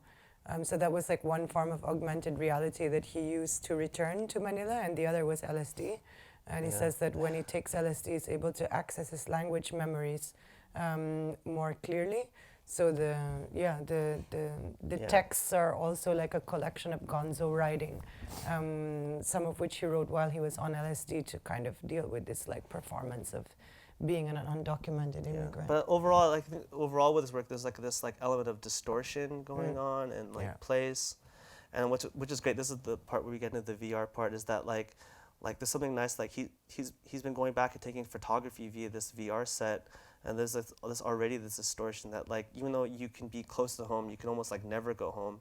And I guess what I was trying to say within our project, like I think through working with Clara, I've been able to have this access that maybe like he would never have, or like many Filipino Americans have. Like they have this divorce from the actual physicality of being in the Philippines, Yeah. Filipino, and that you have this sort of pastiche of it. So these are some images where like he's almost shooting this like Japanese Daido Moriyama style street photography, but somehow through the black and white, like it has the same idea of alienation and like longing and desire that's within it all. It's kind of like the photos that I sent you on Yeah, WhatsApp exactly. of the printers. Exactly. It kind of creates that. And so at least like typographically, going back to the typographic part, is that like I really kind of started diving in more to like that kind of cyberpunk genre or era typography that like to kind of out how old I am. When I was first started designing, like ray gun was still popular, emigre was still really big, like, and so it's like kind of dusting off like these old fonts that like almost I've never used, because at the time I'm like, this is ugly, like I'm into like you know, like Dutch things, like I kind of like reawaken them again. I'm like, oh my god, this is like really fun, and I like that kind of, it adds a layer to the story that he's telling. I mean, this is not my story, this is his story for sure, but through this typography, through these things, and through the writing of the film, it includes everything from his own journal writing to things that do with the film itself, and then grant writing he was making with the film, that he would win these grants on merit, but then he would get rejected because of his status, and so like this sort of frustration I really want to like put through the writing, and this idea that like within Cyberpunk there's always this like hacker that like knows more, that you know, like that's an extra insight that we don't know, and like somehow I thought that like it was like really matched well with this particular film. And the film is still in development, and I think some of this like typographic styling will kind of make its way through. And like Clara said, like he had wrote these like really long diatribes while taking acid, because somehow the acid would sort of awaken these like old memories of his Tagalog, which you know, he actually he's pretty well speaking, but definitely it comes out a lot more nuanced. And so we're reaching the end of the presentation. It's really nice to see it big, by the way. Yeah. I'm just like, oh, so pretty. Yeah, I like it. Yeah. And so yeah, that's it, I think. All right, man. Yeah. Okay. I got my hands are so sweaty.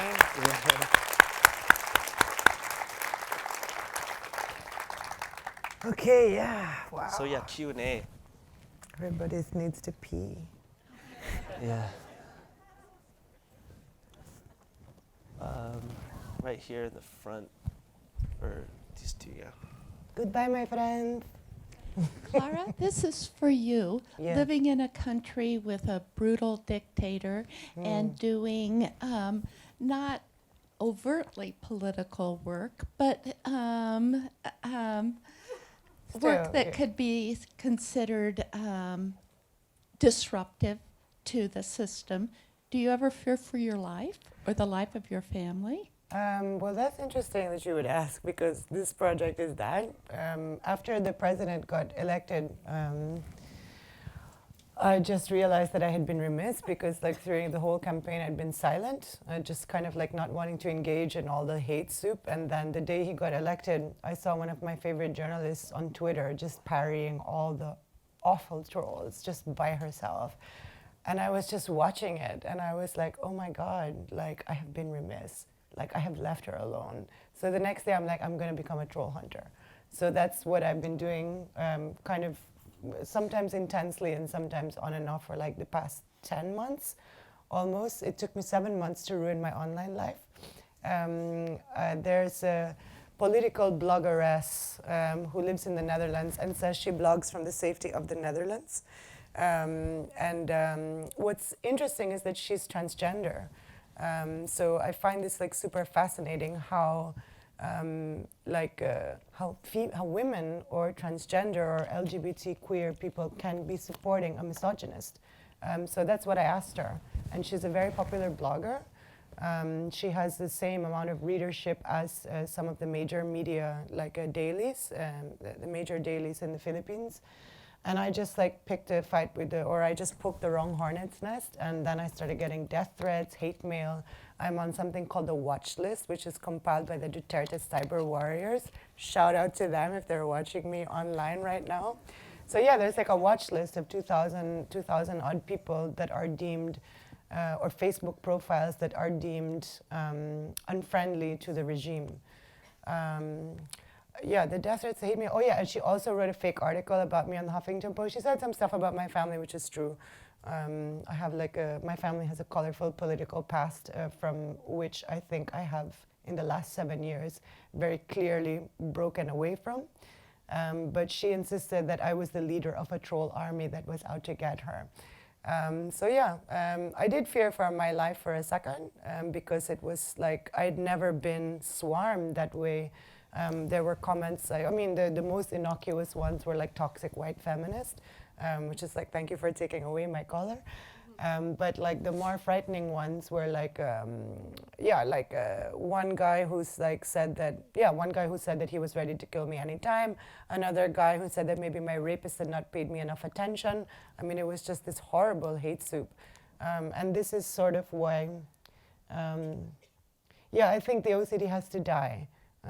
It's been 7 years, it's been like a generation, and I feel like this peaceful mechanism has to die, and it has to be, I misjudged the breadth of the problem. I didn't want to be overt, I didn't want to talk about feminism or politics or whatever. I thought, I'm not going to impose my opinions on other people, I'm just going to come here and, do creative projects and do critical thinking exercises, whatever, and let them make their own opinions and not impose my maybe Western, maybe privileged views on like a rural community that has other things to think about. But I misjudged the breadth of the problem. And I think a lot of us, I feel like now it's sort of a kinship with people from the States because like now they're going through the same thing and it's like, I've been there. Like, I know what that feels like. And so what I perhaps like a bit more about the States, and I feel like bad almost saying this, is that here it seems like there is more of a majority dissent than in the Philippines. The dissent there feels definitely like a minority. And you go to the rallies and it's like so little people. I mean, there's people, but it's not the kind of people that should be there.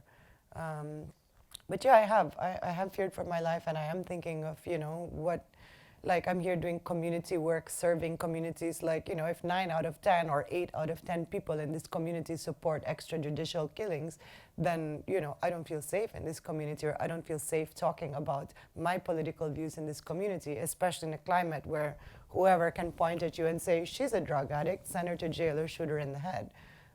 So yeah, I'm definitely thinking about it. And I'm definitely thinking about how I can do community work when I'm disappointed, deeply, deeply disappointed with the community I'm supposed to serve. And I'm, deeply ashamed of this identity that I've been trying for so long to kind of, I mean, when you grow up in the Philippines, I think Kristian and I have talked about this, like, it's a little similar to how some Filipino Americans grow up, where you're, at least like I grew up in a certain bubble of privilege, and where Filipino-ness and was seen as bad, was seen as like uncouth, like, oh no, you don't want to be that, because that's bad, or that's like cheap. So my whole adult life has been undoing all of that. So it's like all of like, ever since I was 21, undoing all of this, and then all of a sudden to be slapped in the face with what's happened politically in my country is like, I don't even know where I am anymore. I don't even know who I am. I don't even know if I want to be. Like, and I do love my country, as naive as that may sound. I do. But I don't know if I can stand by the people who are running it right now. So I don't know, it's a good question that I'm thinking about a lot. And I don't know if I can stay there much longer. But I'll stick it out for as long as is humanly possible. You're welcome. Therapy. Questions? Yeah, you have a question. Oh. Okay.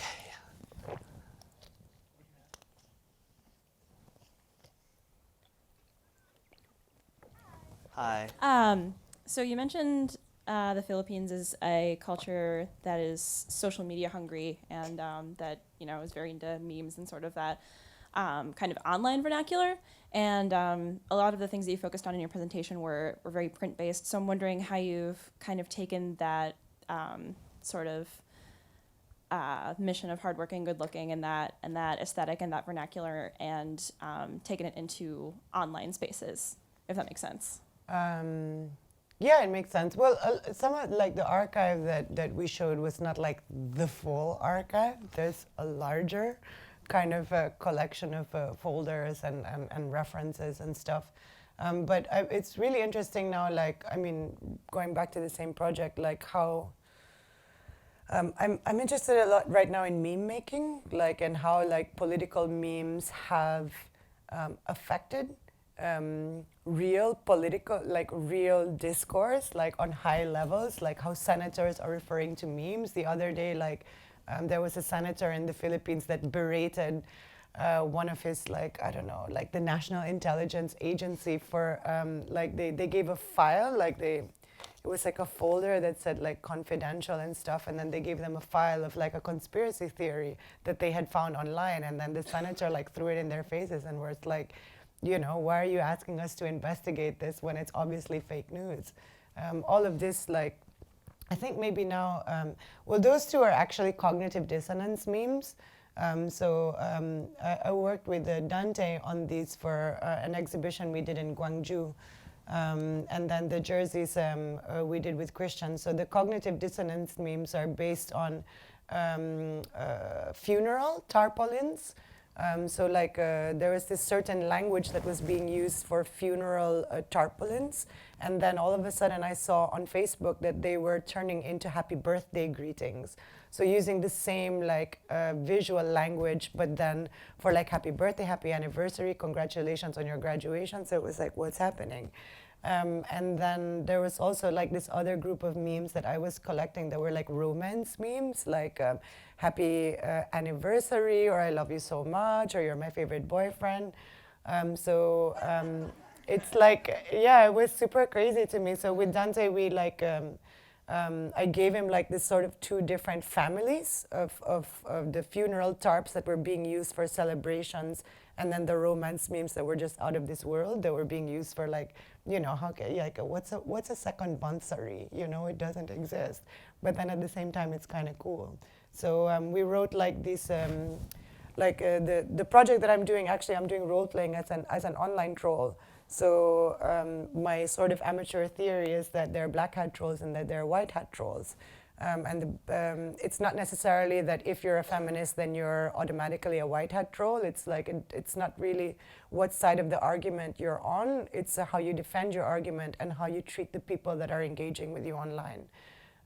So I find I'm absolutely like entrenched in online culture right now. I have fake accounts. Well, I have one fake account, but I use it to lurk. So my fake account is pro Duterte. But it was really interesting because my fake account became like this sort of like minefield, or like a gold, like a mother lode for like, online meme fabulousness, because I was getting friended by bots who were thinking that I was a bot. So because I was a human that was acting like a bot, then the bots that were trying to act like humans were becoming my friends. And then I discovered that there was this whole I don't know if it's even called a subculture, but basically bots communicate with each other through greeting cards. It's thank you for the ad, and good morning, and good evening, and it's such a wonderful day, and inexplicably like flower arrangements. And of course, lots of religion. So I don't know how to translate that yet. I think like all of what we do is like basically memifiable. And it's about this like just subverting all the rules. And like the last flyer that Kristian did which was like the dirty ice cream one with the tarsier. I think Kristian already knows that like I just want things fucking insane.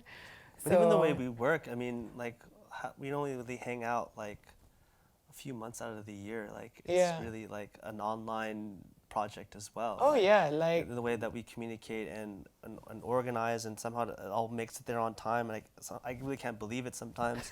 I'm working on like living in New York is like about sometimes 12, sometimes 11 hour difference between 13 Manila. or 11 or 11. It's something we never really know. But we never really know actually. But I'm a night owl and she's a night owl. So somehow like I know like if I text at like I know it's 3 a.m. for her, like, and it's 3 in the afternoon for me, like she'll be up, or like vice versa.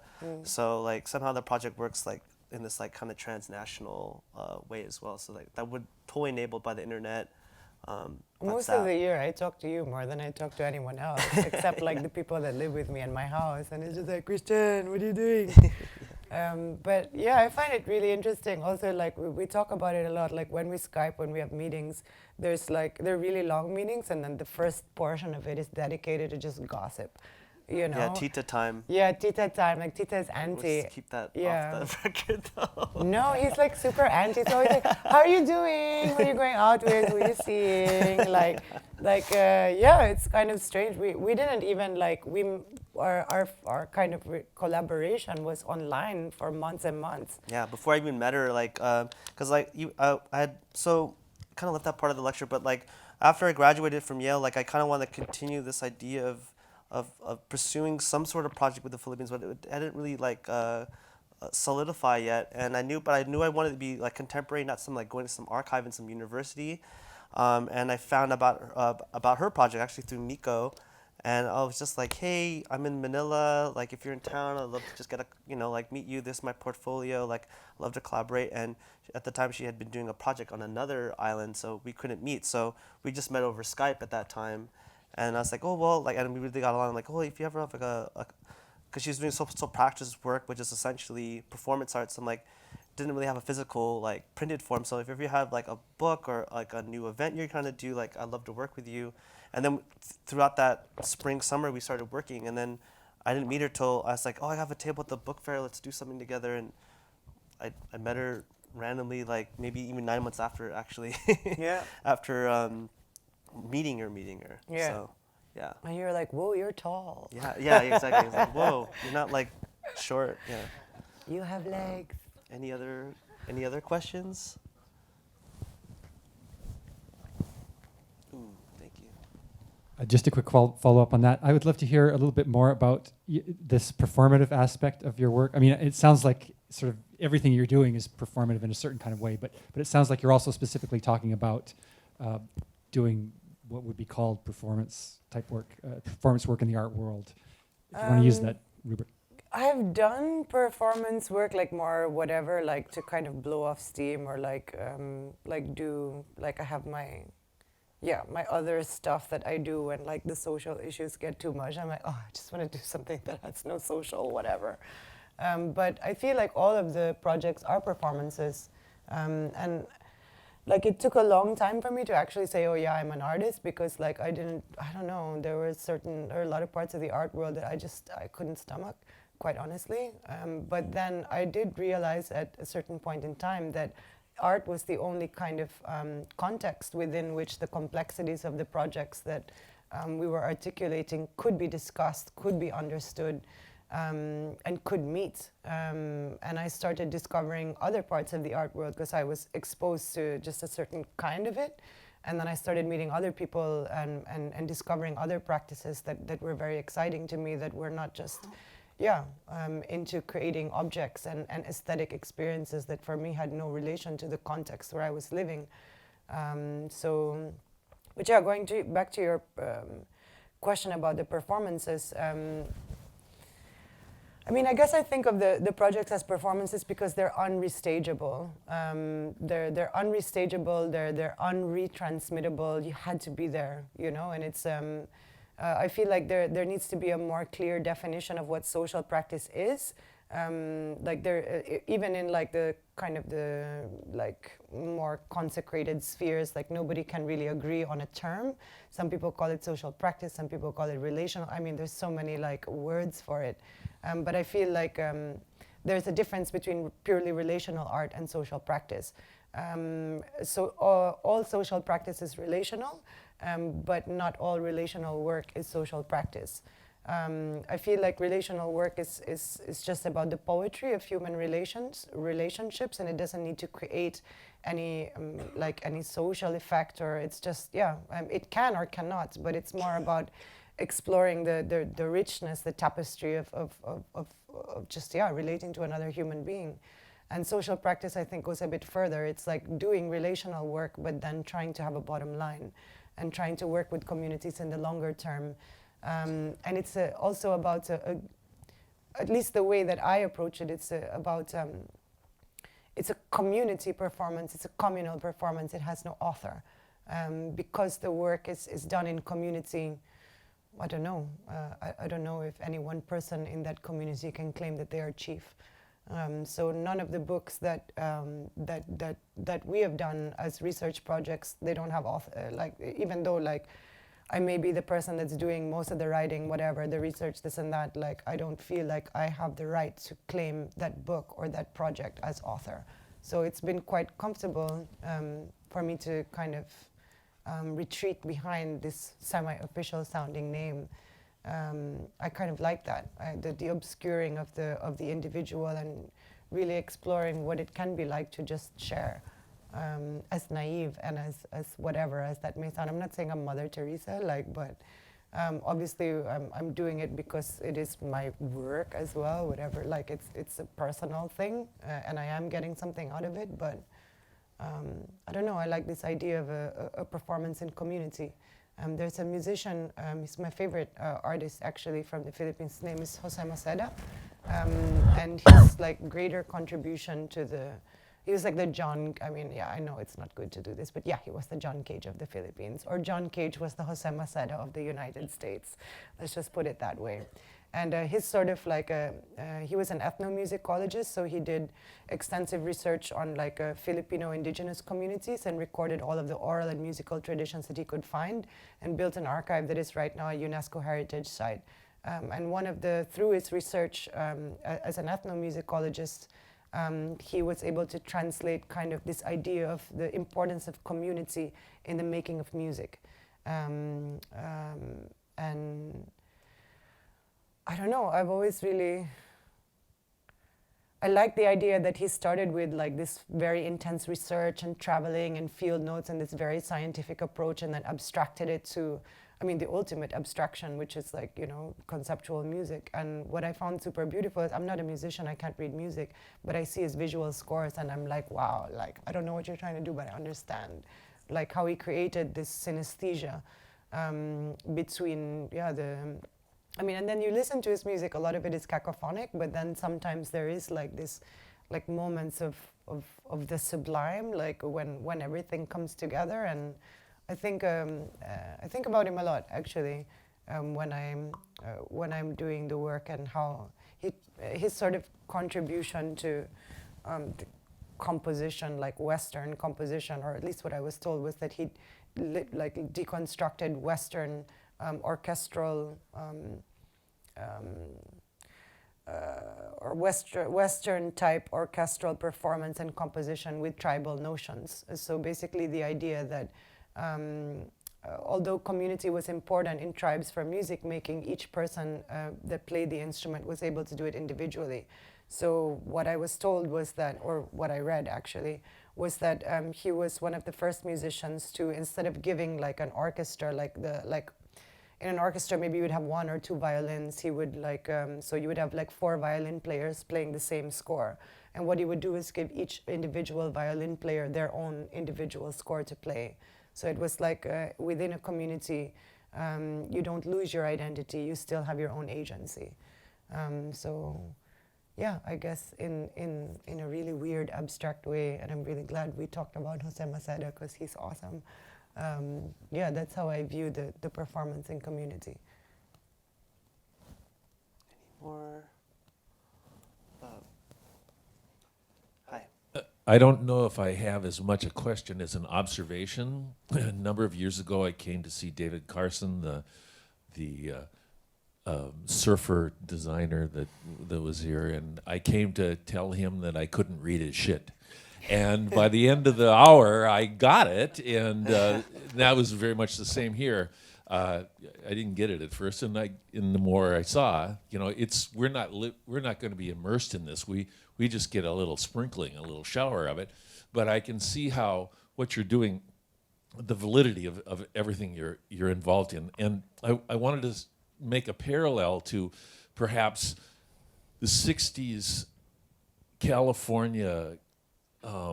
Acid design where nobody could, the straight people couldn't read that shit. Yeah. And that was sort of the same thing. And then when I held your book, it was like a Whole Earth catalog. Yeah. It felt like a Whole Definitely. Earth catalog.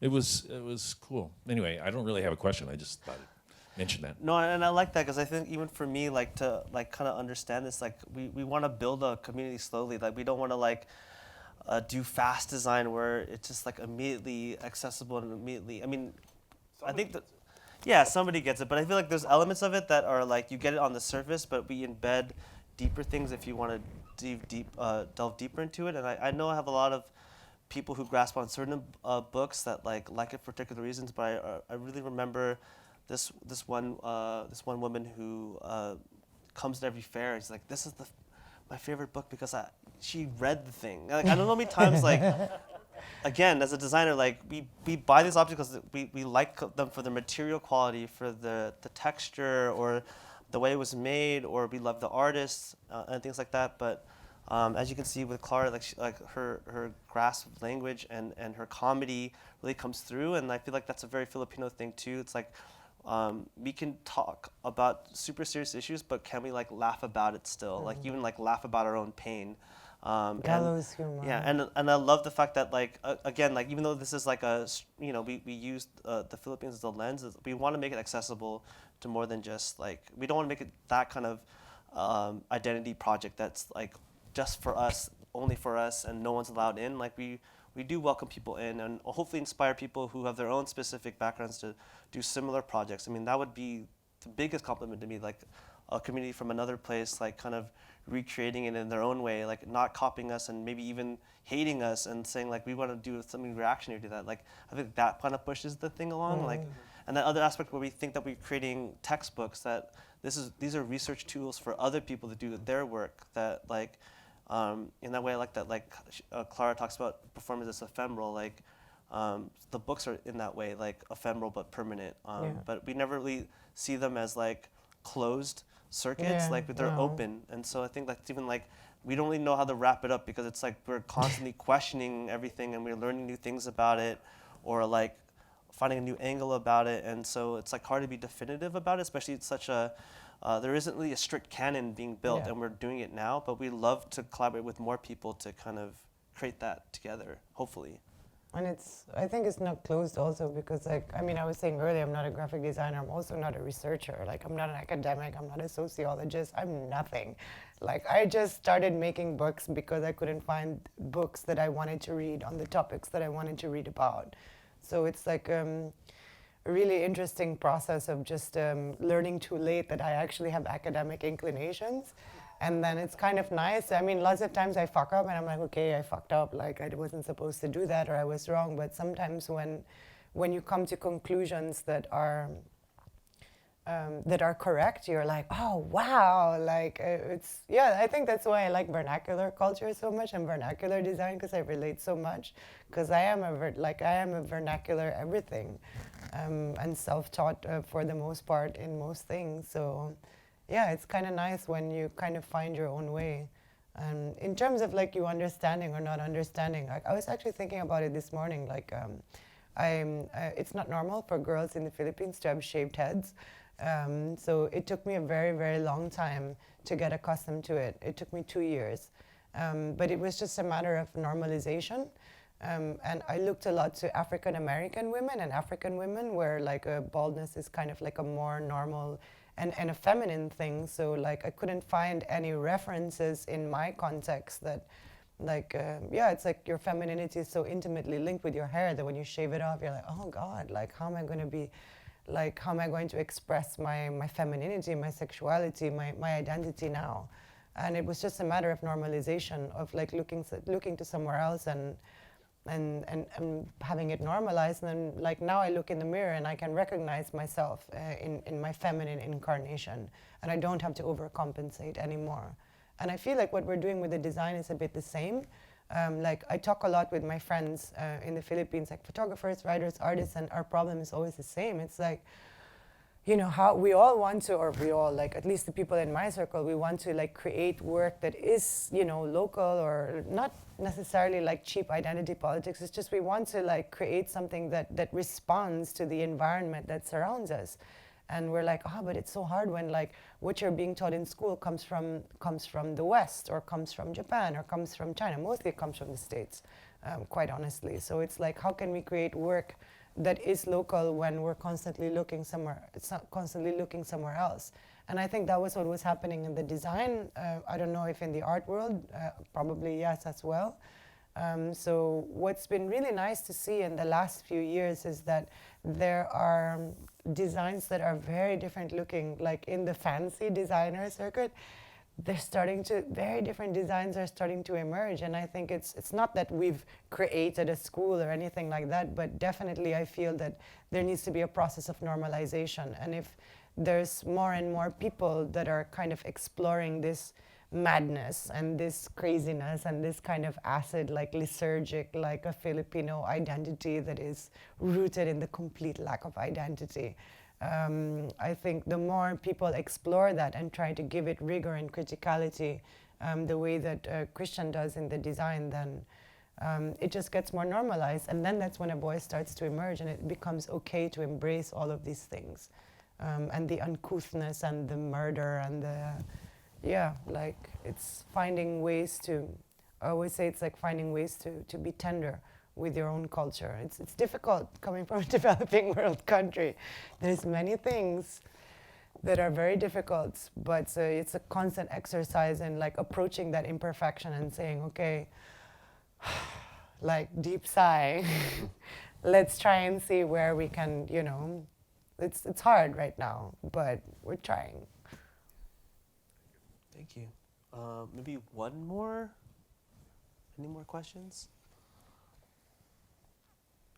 Should we smoke a cigarette? I'm like dying.